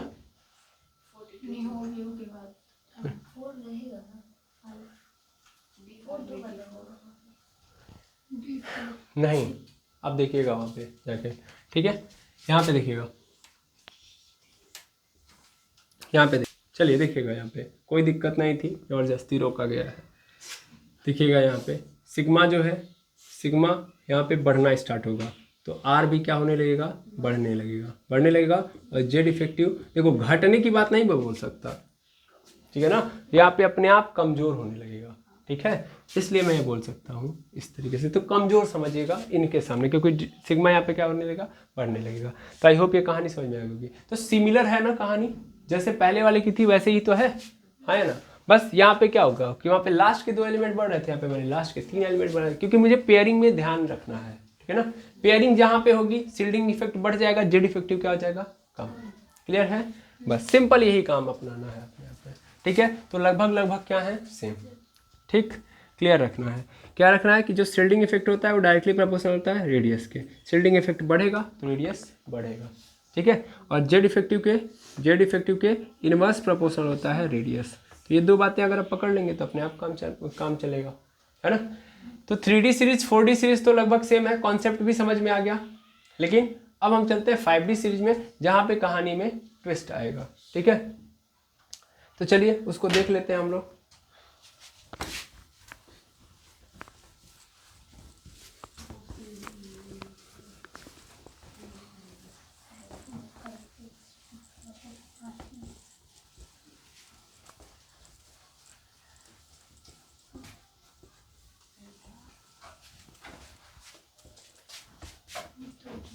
देखिएगा 5D सीरीज, 5D सीरीज की बात करें तो पहले एलिमेंट लिख लूँ मैं, तो होता है ऐसे रूफ, दोबारा सजाओ, भैया हंसना मत, सॉरी ये 6D सीरीज का हो जाएगा, ठीक है। ला हफ्ता, वरना, रेहान, ओसामा, इरफान, पीटेंगे और हंसेंगे, ठीक है। ला हफ्ता यहाँ से स्टार्ट करते हैं, ला हफ्ता, वरना, रेहान, ओसामा, इरफान, पीटेंगे और हंसेंगे, ठीक है। ये होगा मेनली। यहाँ पे अगर हम देखें तो ये किससे स्टार्ट होगा? 57 से, फिर 72 से, 73, 74, 75, 76, 77, 78, 79 और फिर यहाँ पे 80, ठीक है। इलेक्ट्रॉनिक कॉन्फ़िगरेशन लिखेंगे तो इसमें क्या एक्सेप्शन होता है? मेनली ये तो D1 हो जाएगा, ये क्या हो जाएगा? D2 होगा, ये D3, ये D4, ये D5, ये D6, ये D7, D8, D9 और D10।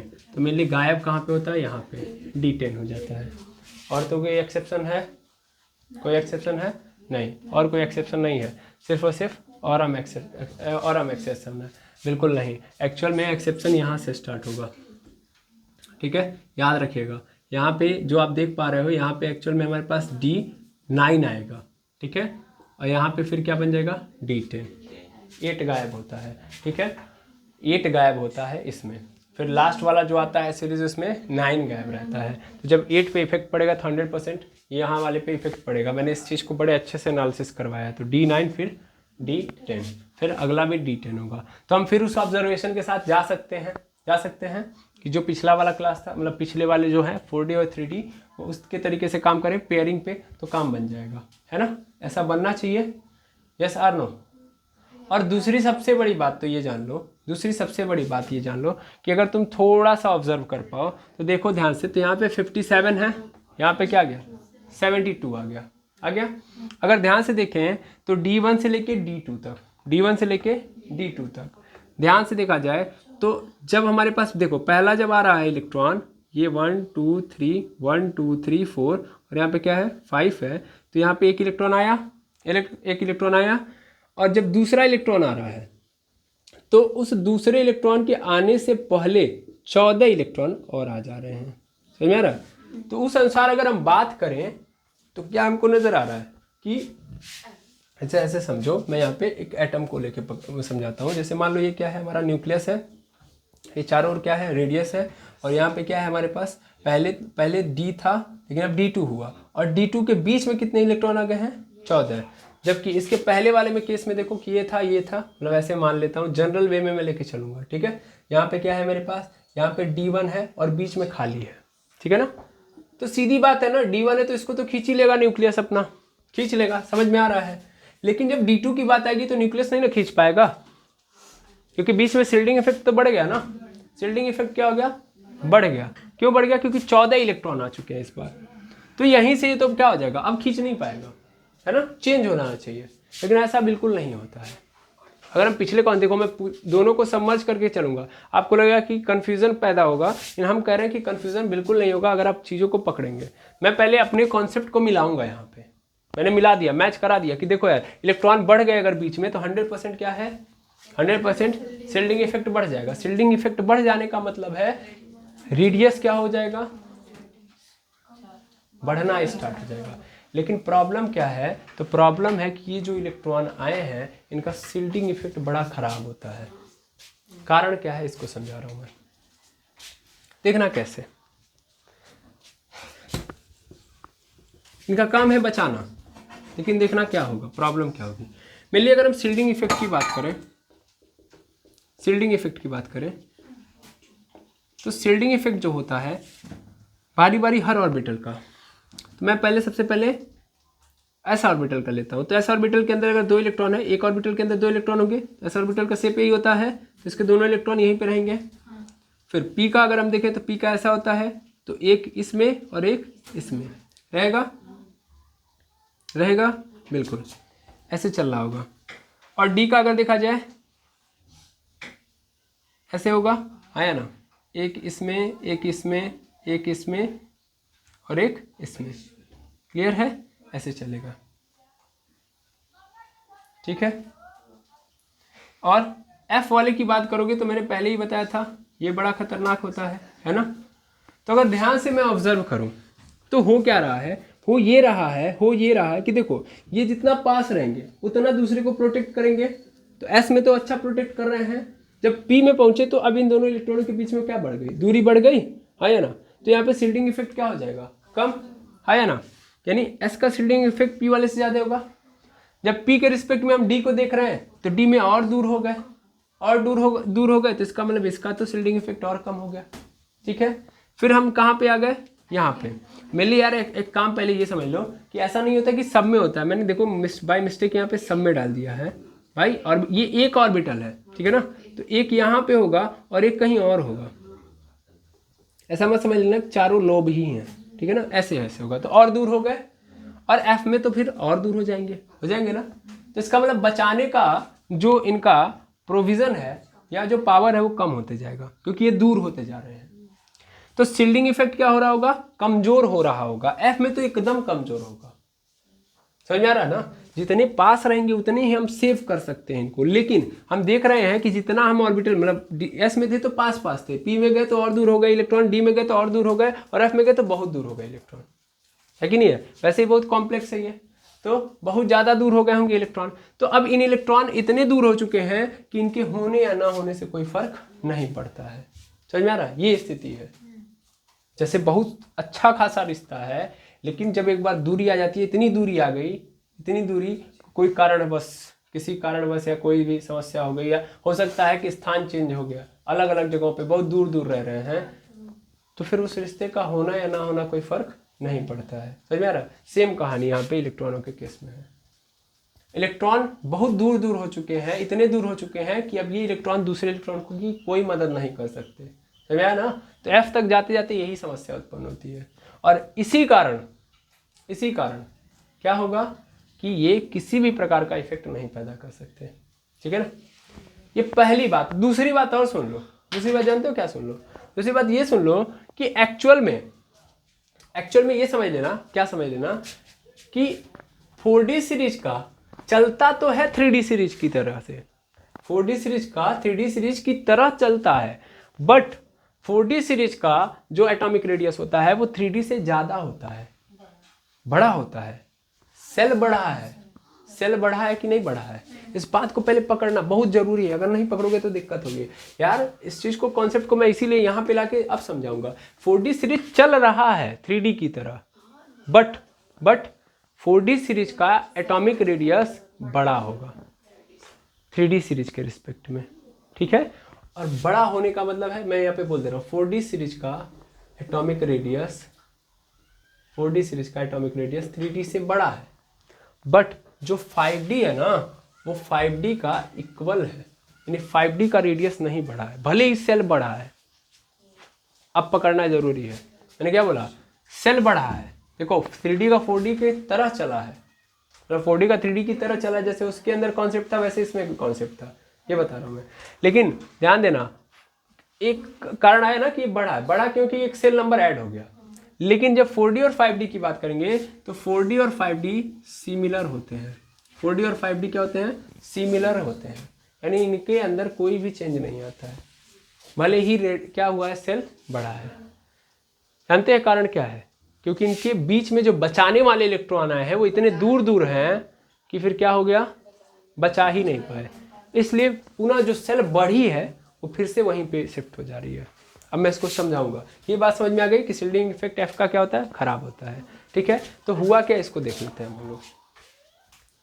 चलिए यहाँ पे मैं बात कर लेता हूँ इसकी कि आखिर रेडियस बढ़ा नहीं है। तो अगर मैं बात करूँ 4D सीरीज की या 4D का जो रेडियस है, तो सपोज कर लो 4D है, तो मैं मान लेता हूँ कि टोटल कितने सेल होंगे इसके अंदर, 4 एज्यूम करता हूँ, वैसे तो 5 होंगे, ठीक है, ये ठीक है, समझ लेना ध्यान से। तो 1 2 3 4 है ना, ये 4D सीरीज के एलिमेंट। अब यहाँ पे कुछ था नहीं, यहाँ पे तो कुछ था नहीं, मेनली नॉर्मल थे, बाकी इलेक्ट्रॉन इसको रोक रहे हैं, तो यहाँ पे कुछ भी समस्या दिक्कत नहीं है, ये 4D का है। 5D में जब जाओगे तो मेनली 5D पकड़ो, 1 2 3 4 एंड यहाँ पे क्या आ जाएगा, 5 हो जाएंगे। अब मेनली अगर हम इसमें बात करें 3D और 4D में, 3D में आ जाओ, 3D में भी देख लो, 1 2 3 और फिर आगे 4, ठीक है। सॉरी 3 लेने थे मुझे, ठीक है। हो क्या रहा है कि देखना, अगर मैं 1 2 3 तक हूँ, तीसरे में हूँ, और जब मैं तीसरे से चौथे में गया, कहाँ पे गया हूँ, चौथे में, तो ऐड क्या हुआ है, एक सेल ऐड हुआ है। इस सेल के अंदर कौन कौन से सब सेल आए हैं सर, S आया है, P आया है और D आया है, यानी ये तीसरा वाला है, ये चौथा वाला है, तो कौन कौन से लोग आए हैं, SPD। तो SPD का ले दे के अच्छा शील्डिंग इफेक्ट होता है कि नहीं होता है।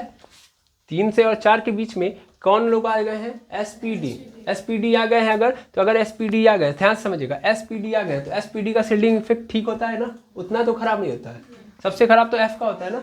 लेकिन जब हम 4 से 5 में गए हैं, यानी ये 4 है ये 5 है, तो ऐड कौन हुआ है, F ब्लॉक ऐड हो गया है, F ब्लॉक ऐड हुआ है। और अगर F ब्लॉक ऐड हुआ है तो F ब्लॉक या F ऑर्बिटल की जो शील्डिंग इफेक्ट होती है बहुत खराब होती है, समझ आ रहा है, बहुत खराब होती है।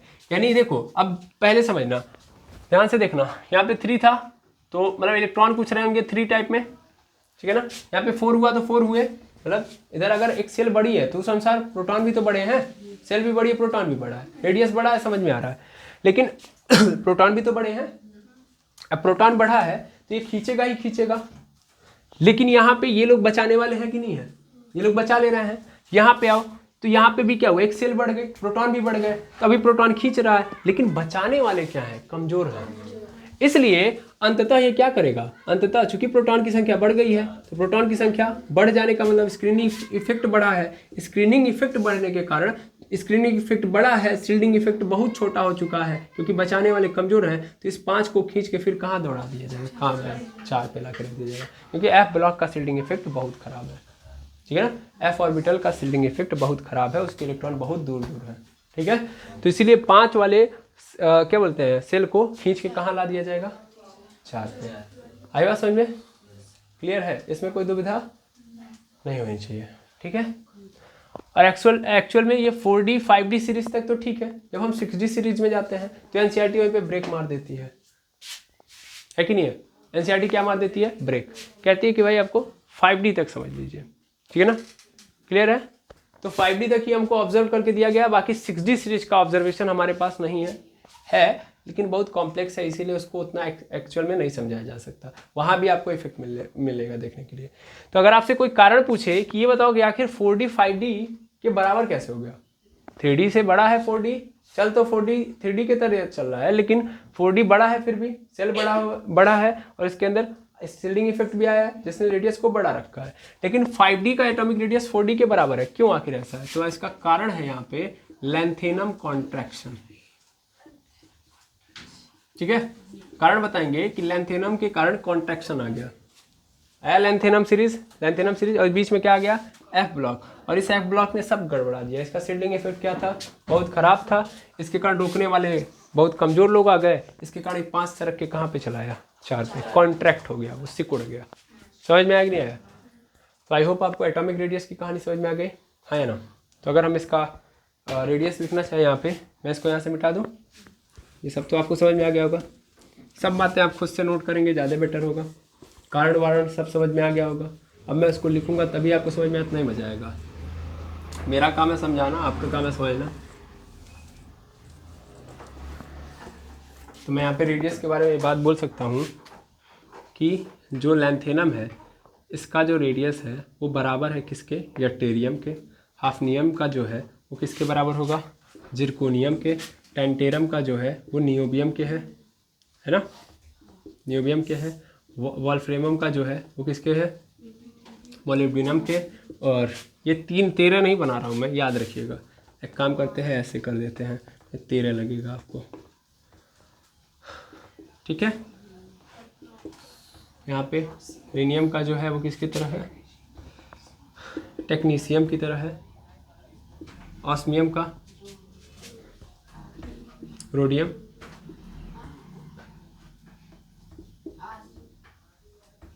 ठीक है। और इरिडियम का है रोडियम, पैलेडियम, अगर मतलब Ag, और यहाँ पे कदम यानी कैडमियम, ठीक है। तो इसके बराबर है, क्लियर है, कोई दुविधा नहीं, ठीक है। इस तरीके से चल रही होंगी चीज़ें।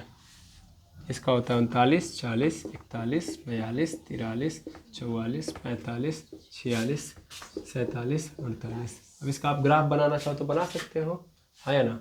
एनसीईआरटी ने एक पूरा ग्राफ बना के दिया आपको, ठीक है। जिसके ग्राफ की भी चर्चा हम लोग कर लेते हैं, क्योंकि जो हमने पढ़ा है वही ग्राफ है, इसके अलावा तो कुछ है नहीं इसमें।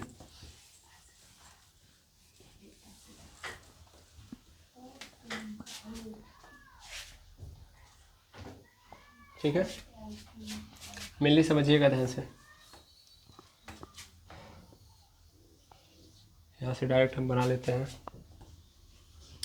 बड़ा बनाते हैं, काम करते हैं।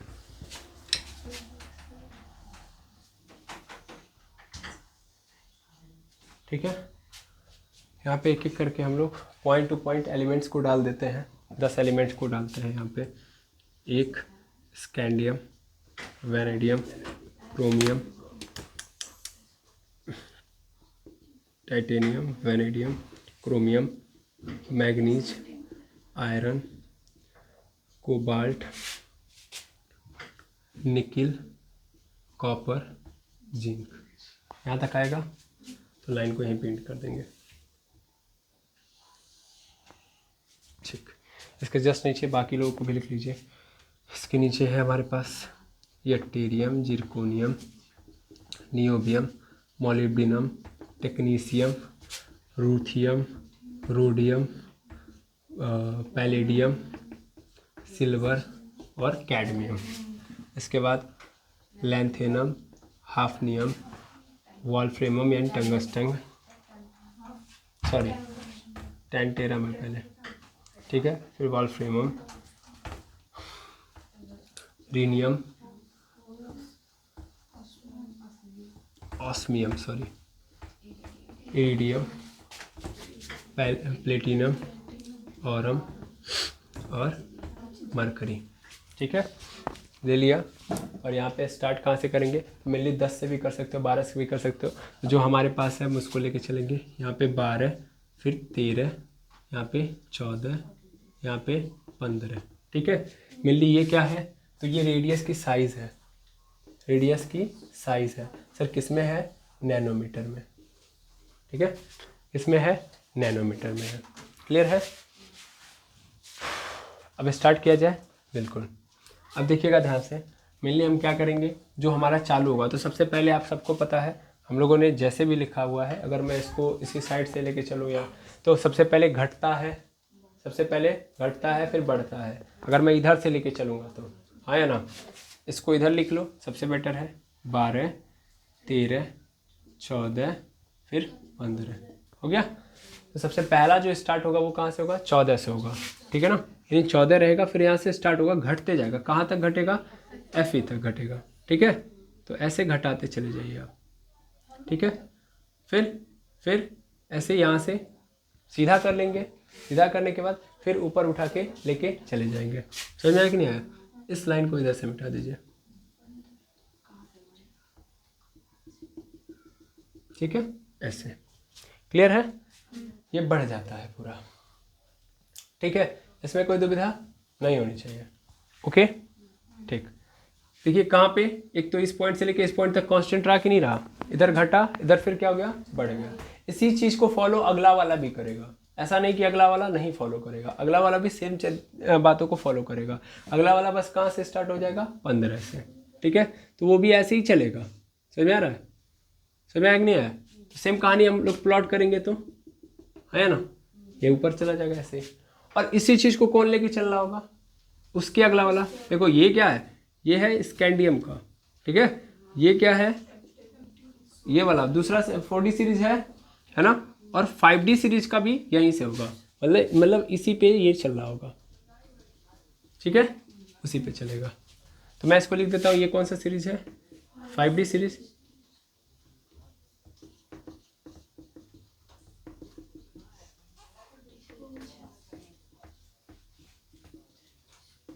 Four series.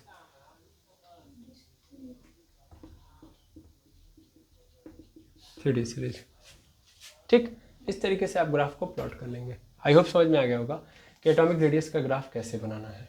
ठीक है, क्लियर है? ठीक, इसको आप देख लेंगे। इसको बस एक चीज़ सही कर लीजिएगा, लेंथेनम कॉन्ट्रैक्शन, लेंथेनॉइड कॉन्ट्रैक्शन होता है। ठीक है, लेंथेनॉइड कॉन्ट्रैक्शन, इतना नोट करिए। चलिए अब आगे बढ़ेंगे हम लोग और एक नई प्रॉपर्टी देखेंगे एटॉमिक डेंसिटी की। तो जैसा कि आप डेंसिटी टर्म समझे हैं, पहले इसको समझ लेते हैं, उसके बाद पकड़ेंगे तो चीज़ें क्लियर हो जाएंगी। तो डेंसिटी मतलब क्या होता है? तो डेंसिटी इज इक्वल टू होता है mass upon volume. Density is equal to mass upon volume. अब मतलब क्या, ध्यान दीजिएगा। तो density is equal to mass upon volume मतलब डेंसिटी होता है क्या? घनत्व होता है भाई, इससे ज़्यादा कुछ नहीं होता है। तो घनत्व इज इक्वल टू द्रव्यमान बटा आयतन, द्रव्यमान बटा आयतन। ठीक है, द्रव्यमान बटा आयतन। अब मतलब समझिएगा कि जो डेंसिटी होती है वो डायरेक्टली प्रोपोर्शनल होती है मास के, यानी जितना ज़्यादा द्रव्यमान उतना ज़्यादा डेंसिटी, और डेंसिटी जो होती है इनवर्स प्रोपोर्शनल होती है वॉल्यूम के। ठीक है, अब थोड़ा सा पकड़ेंगे तो चीज़ों को समझिएगा। भाई हम एटम की डेंसिटी देख रहे हैं, एटम की क्या देख रहे हैं? डेंसिटी, कि एटम कितना ज़्यादा डेंस्ड है, कितना ज़्यादा घना है, इसकी बात कर रहे हैं हम लोग। तो अगर हम उसकी डेंसिटी देखेंगे, उसके घनेपन को देखेंगे, तो उसकी डेंसिटी मास के डायरेक्टली प्रोपोर्शनल होगी, यानी एटम के मास के। तो अब एटम का मास मतलब क्या? What is the means of atom का मास? तो मतलब है A + P। आई होप आप लोगों ने पढ़ा होगा। क्या पढ़ा होगा? कि एक्चुअल में जो मास होता है वो किस पे डिपेंड करता है? Number of proton plus number of neutron पे। जितना ज़्यादा नंबर ऑफ न्यूट्रॉन, सॉरी जितना नंबर ऑफ न्यूट्रॉन और जितना नंबर ऑफ प्रोटॉन, टोटल को सम कर देंगे तो पता चल जाएगा मुझे मास। ठीक है ना, यानी एटम की डेंसिटी डायरेक्टली प्रोपोर्शनल होती है मास के। मास मतलब कितना प्रोटॉन और कितना न्यूट्रॉन है उनका समेसन, उसके डायरेक्टली प्रोपोर्शनल है। यानी जितना ज़्यादा प्रोटॉन जितना ज़्यादा न्यूट्रॉन उनका समेसन कर दोगे तो डेंसिटी उतनी बढ़ रही होगी। अगर मान लो नंबर ऑफ प्रोटॉन और नंबर ऑफ न्यूट्रॉन बढ़ रहे हैं तो डेंसिटी बढ़ रही होगी, number of proton number of neutron घट रहे हैं तो डेंसिटी घट रही होगी। ठीक, एक रिलेशन। दूसरा relation, D is directly proportional to inverse proportional to volume. Volume मतलब आयतन, और आयतन जो होगा वो किस पे डिपेंड कर रहा होगा? रेडियस पे। समझ में आया? यानी अगर हमारे एटम की का जो रेडियस है वो रेडियस क्या हो रहा है? बढ़ रहा है तो डेंसिटी क्या होगी? कम होगी। और रेडियस घट रहा है तो डेंसिटी क्या हो रही होगी? बढ़ रही होगी। ये मतलब है और ये रिलेशन है। क्लियर है? बिल्कुल। तो ये बात अगर आप पकड़ लेंगे तो चीज़ें अपने आप समझ में आ जाएंगी। समझ में आ रहा है? बिल्कुल। अब मैं अगर मान लेते हैं कि इस टर्म को यहाँ पे अप्लाई करूँ, जैसे कि मैं अगर 3D सीरीज को पकड़ूँ, 3D सीरीज को पकड़ूँ, 3D सीरीज के अंदर जो एलिमेंट होंगे वो क्या होंगे, ऐसे होंगे।